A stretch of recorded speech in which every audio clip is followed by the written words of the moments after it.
28 के आधे 14,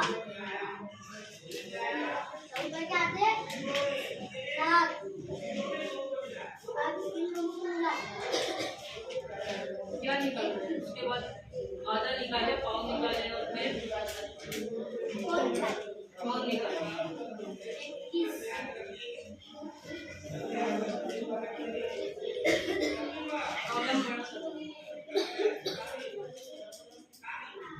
16, 16 के आधे 8, 8 के आप पाव 8 के आधे 4, मिलाओ 12, पाव निकाल लिया ना?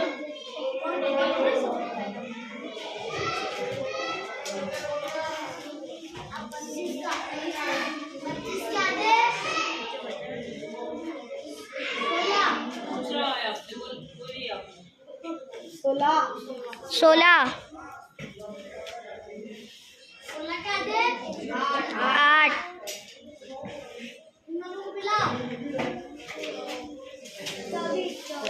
24 24 के हुए पाव। 24 के हुए कौन